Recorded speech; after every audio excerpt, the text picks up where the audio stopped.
সময়কার শেখ হাসিনার সময়কার বিদ্যুৎ জ্বালানি খনিজ সম্পদ উপদেষ্টা ডক্টর তৌফিক এলাহি চৌধুরী সহ আওয়ামী লীগের বিভিন্ন নেতৃবৃন্দের বিরুদ্ধে যে কোনো অভিযোগ, সুনির্দিষ্ট অভিযোগ না এনেই আন্তর্জাতিক অপরাধ ট্রাইব্যুনাল তাদেরকে 1 বছরেরও বেশি সময় ধরে 15 মাস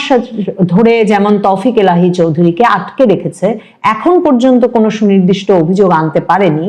সেটা যে কতটা বেআইনি একটি পদক্ষেপ হচ্ছে, চর্চা হচ্ছে, সে বিষয়ে লিখেছেন এই নিবন্ধে। প্রথম আলোতে 2025 সালের আগস্টে যে লেখাটি লিখেছিলেন ডেভিড বার্গম্যান, সেটা যদি খুঁজে পড়া যায়, সেখানে দেখা যায় যে 2024 সালের 17 অক্টোবর এই তৌফিক এলাহি চৌধুরীর বিরুদ্ধে মানবতা বিরোধী অপরাধের অভিযোগে গ্রেফতারি পরোয়ানা জারির জন্য আন্তর্জাতিক অপরাধ ট্রাইব্যুনালের প্রধান প্রসিকিউটর তাজুল ইসলাম আবেদন করেছিলেন এবং তখন 79 বছর বয়সী তৌফিক এলাহি ছাড়াও ওই গ্রেফতারি পরোয়ানা জারির আবেদনের মধ্যে আরো 44 জনের নাম ছিল। এরা সবাই আওয়ামী লীগের নেতা অথবা দলটির সঙ্গে ঘনিষ্ঠ। তো তৌফিক এলাহি চৌধুরীকে 2024 সালের 10 সেপ্টেম্বর সাদা পোশাকধারী পুলিশ তার বনানীর বাড়ি থেকে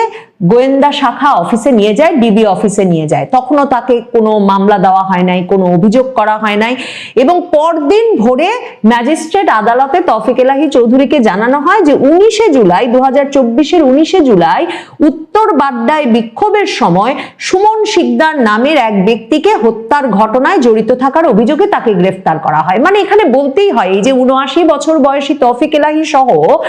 বাংলাদেশ জুড়ে এই কাজটাই কিন্তু ইউনুস আমলে করা হয়েছে এবং এই যে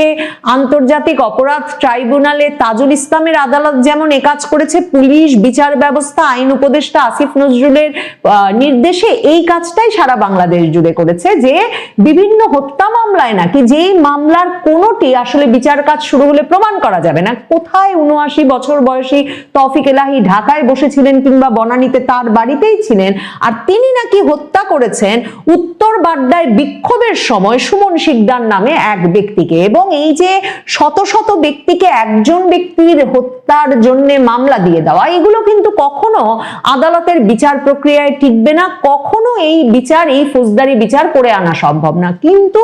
এই যে বিনা বিচারে মাসের পর মাস আটকে রাখা, এই উদ্দেশ্যেই কিন্তু এই মামলাগুলো দেওয়া হয়েছে। এখন এরপর ডেভিড বার্গম্যান বলছেন ওই মামলায় 179 জনের নাম, মানে উত্তর বাড্ডায় 19 জুলাই ওই সুমন শিকদারকে হত্যার জন্য 179 জনের নাম উল্লেখ করে আসামি করা হয়েছিল, তার মধ্যেও তৌফিক এলাহি চৌধুরীর নাম ছিল না। কিন্তু আরো 250 জনকে ওই এক ব্যক্তিকে হত্যার অভিযোগে অজ্ঞাতনামা আসামি করা হয়েছে এবং যখন তৌফিক এলাহি চৌধুরীকে গ্রেফতারের পর এই মামলায় গ্রেফতার দেখানো হয়, তখন পুলিশ আদালতে দাবি করে ওই মামলায় যে আরো 250 জন অজ্ঞাতনামা আসামি আছেন তাদের মধ্যে জনাব চৌধুরী একজন। ডেভিড বার্গম্যান এরপরে বলছেন যে এরপর 4 দিনের জন্য পুলিশ হেফাজতে রিমান্ড মঞ্জুর করা হয়, তাকে কারাগারে পাঠানো হয়। গ্রেফতারের সময় এবং পরের 10 মাসে ওই হত্যাকাণ্ডে তৌফিক এলাহি চৌধুরীর জড়িত থাকার কোনো প্রমাণ, ফটো, ভিডিও, ব্যাংক হিসাবের বিবরণ, মুঠোফোনের বার্তা ইত্যাদি পুলিশ উপস্থাপন করতে পারেনি। এমনকি তার পরিবার জানাচ্ছে, তৌফিক এলাহি চৌধুরীর পরিবার জানাচ্ছে যে রিমান্ডে পুলিশ এমনকি ওই হত্যাকাণ্ড সম্পর্কিত কোনো প্রশ্নও করে নাই, প্রশ্নই ওঠে না। পুলিশের কোনো সদস্য বা কর্মকর্তাও তো বিশ্বাস করেন না যে সুমন শিকদার নামের ওই ব্যক্তি হত্যাকাণ্ডে 179 জন নাম জানা আর 250 জন অজ্ঞাতনামা একসাথে ছুটে গিয়েছিলেন এবং তার মধ্যে তৌফিক এলাহি চৌধুরী ছিলেন। কাজেই রিমান্ডে একেবারে অন্য প্রশ্ন করা হয় তাকে। বাড্ডার মামলায় তিনি কারাগারে থাকা অবস্থাতেই 27 অক্টোবর আইসিটির গ্রেফতারি পরোয়ানা অনুযায়ী এর 1 সপ্তাহ পরে 27 অক্টোবর তৌফিক এলাহি চৌধুরীকে আরো 13 জন আসামির সঙ্গে ট্রাইব্যুনালে, আন্তর্জাতিক অপরাধ ট্রাইব্যুনাল মানবতা বিরোধী অপরাধের মামলার বিচার করবে সেখানে তাজুল ইসলাম, সেখানে তাকে হাজির করানো হয় এবং গ্রেফতার দেখানো হয়। এবং কিসের ভিত্তিতে সে সময় মানবতা বিরোধী অপরাধের দায়ে আন্তর্জাতিক অপরাধ ট্রাইব্যুনালের আসামি হিসেবে তাকে গ্রেফতার করা হচ্ছে সে সম্পর্কিত কোনো তথ্য তৌফিক এলাহি চৌধুরী পান নাই। মানে ডেভিড বার্গম্যান তৌফিক এলাহি চৌধুরীর এই ঘটনাটিকে একটা উদাহরণ হিসেবে হাজির করছেন, কিন্তু এটাই আন্তর্জাতিক অপরাধ ট্রাইব্যুনাল করে আসছে। তাজুলের মামলা ট্রাইব্যুনাল চলছে কিন্তু এই নিয়মে, এবং সেখানে তখন ডেভিড বার্গম্যান মনে করাচ্ছেন যে আইসিটির নিয়ম অনুযায়ী একজন একজন আসামিকে গ্রেফতারের সময় বা পরে অভিযোগের একটা কপি সরবরাহ করতে হবে। এর মধ্যে কিন্তু শুনানির সময় রীতিমতো ট্রাইব্যুনালে আসামি পক্ষের আইনজীবী আর তাজুলের আইনজীবী মানে প্রসিকিউশনের মধ্যে এই নিয়ে বিতণ্ডা হয়েছে, রিপোর্টিং হয়েছে যে আসামি পক্ষের আইনজীবীরা বলছেন যে শুনানি শুরু হয়ে গেছে, জেরা শুরু হয়ে গেছে, সাক্ষী এসে সাক্ষ্য দিচ্ছেন, অথচ তারা কেন তাদের আসামি কোন অভিযোগে গ্রেফতার সেই অভিযোগের কপি পাননি। তো তৌফিক এলাহি চৌধুরীর ক্ষেত্রেও এই ঘটনা ঘটেছে। ডেভিড বার্গম্যান বলছেন যে কিসের ভিত্তিতে প্রসিকিউশন তাকে গ্রেফতার করেছে সেই কপি, অভিযোগের কপি শেষ পর্যন্ত নভেম্বর মাসে গিয়ে পান তৌফিক এলাহি চৌধুরী, এবং প্রাথমিক অভিযোগের ওই নথিতেও বলা হয় যে তৌফিক এলাহি চৌধুরী একজন গুরুত্বপূর্ণ আসামি, কারণ সাবেক জ্বালানি উপদেষ্টা আন্দোলনরত শিক্ষার্থী ও সাধারণ মানুষকে স্বাধীনতা বিরোধীদের প্রেতাত্মা হিসেবে উল্লেখ করেছিলেন। মানে বিচারগুলো কিসব অভিযোগের ভিত্তিতে ঘটছে সেটা যে কত গুরুত্বপূর্ণ আমাদের জানা এবং বোঝা, এবং এই বিচার নিয়ে পারলে প্রশ্ন তোলা যে স্বাধীনতা বিরোধীদের প্রেতাত্মা হিসেবে উল্লেখ করেছেন তৌফিক এলাহি চৌধুরী, এই জন্য কিন্তু বিচার হচ্ছে। এর মধ্যে আপনাদের নিশ্চয়ই মনে আছে যে শেখ হাসিনা নাকি আন্দোলনরত ছাত্রছাত্রীদেরকে যে রাজাকারের নাতি বলেছেন, সেটা যে আন্দোলনরত ছাত্রছাত্রীদেরই বলেছেন, এই সিদ্ধান্তে পৌঁছে গিয়ে আন্তর্জাতিক অপরাধ ট্রাইব্যুনালে শেখ হাসিনার যে মৃত্যুদণ্ডের রায় হয়েছে সেই বিচারে কিন্তু তার যাবজ্জীবন কারাদণ্ড হয়েছে এই কাউন্টে যে তিনি আন্দোলনরত শিক্ষার্থীদের রাজাকারের নাতিপুতি বলে অভিহিত করেছেন। ঠিক তেমনি ভাবে এই তৌফিক এলাহি চৌধুরীর বিরুদ্ধে অভিযোগ আনা হয়েছে যে তিনি নাকি আন্দোলনরত শিক্ষার্থী ও সাধারণ মানুষকে স্বাধীনতা বিরোধীদের প্রেতাত্মা হিসেবে উল্লেখ করেছেন। এবং দ্বিতীয় বিষয় হলো জনাব চৌধুরী এবং 14 দলীয় জোটের নেতারা মিলে একটি বৈঠক করেন যেখানে দেশব্যাপী কারফিউ জারি করা এবং কারফিউ চলাকালীন ছাত্র জনতার উপর গুলি চালানোর সিদ্ধান্ত নেওয়া হয়। এখন ডেভিড বার্গম্যান বলছেন যে 2024 জুলাই আগস্ট মাসে জনাব চৌধুরী কোনো 14 দলীয় বৈঠকের উপস্থিত ছিলেন না, তাই এসব সিদ্ধান্ত গ্রহণে তার সম্পৃক্ত থাকার সুযোগ নাই। আইসিটি এখন পর্যন্ত কোনো প্রমাণ হাজির করতে পারে নাই যে তৌফিক এলাহি চৌধুরী ছাত্র বা অন্য কাউকে স্বাধীনতা বিরোধীদের প্রেতাত্মা বলে উল্লেখ করেছেন। অভিযোগের এই দুটো গুরুতর তথ্য ভুল থাকলে প্রাথমিক গ্রেফতারি এবং চলমান আটক থাকার বৈধতা দুটো বিষয়ই প্রশ্নবিদ্ধ হয় বলে ডেভিড বার্গম্যান সেই 2025 সালের আগস্ট মাসে প্রথম আলোতে মত প্রকাশ করেছিলেন। এরপর তো আরো 6 মাস কেটে গেছে এবং এখন 15 মাস ধরে তৌফিক এলাহি চৌধুরী আটক থাকার পর ডেইলি স্টারে ডেভিড বার্গম্যান লিখছেন যে এই যে তাকে আটক রাখা হচ্ছে এই দীর্ঘ সময় ধরে কোনো সুনির্দিষ্ট অভিযোগ বা কোনো প্রামাণ্য যুক্তি সাক্ষ্য প্রমাণ তার বিরুদ্ধে হাজির করতে না পারার পরেও এটাকে ডেভিড বার্গম্যান সরাসরি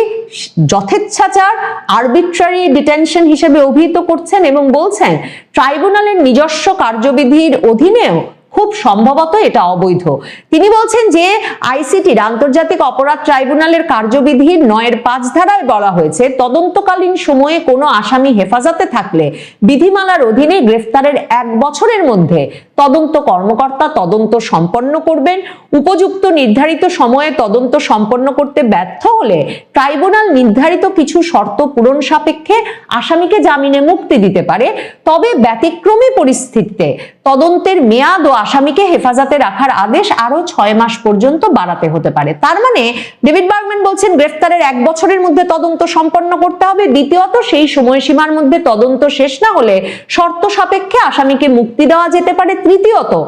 1 বছরের বেশি সময় আটক রাখার অনুমতি কেবলমাত্র ব্যতিক্রমী পরিস্থিতিতে দেওয়া যেতে পারে, যেটার ব্যাখ্যা লিখিতভাবে যুক্তি সহ প্রসিকিউশনকে উপস্থাপন করতে হবে। দেখেন এক্ষেত্রে আন্তর্জাতিক অপরাধ ট্রাইব্যুনালের প্রসিকিউটর তাজুল ইসলামরা প্রসিকিউশন তারা না কোনো অভিযোগ হাজির করতে পেরেছে, না কোনো তথ্য প্রমাণ হাজির করতে পেরেছে, না কেন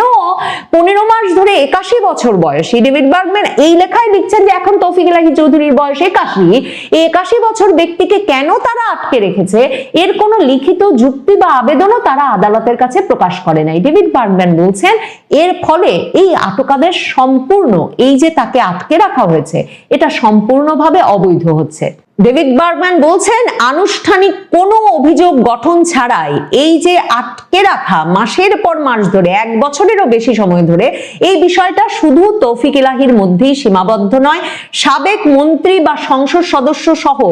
আরো 7 জন অন্তত অভিযুক্ত ব্যক্তিকে আন্তর্জাতিক অপরাধ ট্রাইব্যুনালের মাধ্যমে অভিযোগ গঠন ছাড়াই মানবতা বিরোধী অপরাধের মামলায় 1 বছরের বেশি সময় ধরে আটকে রাখা হয়েছে। এদের মধ্যে আছেন দীপুমণি, ফারুক খান, কামাল আহমেদ মজুমদার, শাহজাহান খান, গোলাম দস্তগীর গাজী, ফজলে করিম চৌধুরী এবং সাবেক বিচারপতি শামসুদ্দিন চৌধুরী মানিক। এদেরকেও এই যে ব্যতিক্রমী পরিস্থিতির কোনো লিখিত ব্যাখ্যা ছাড়াই প্রসিকিউশন 1 বছরের তদন্ত সীমা অতিক্রম করার পরেও আটকে রেখেছে,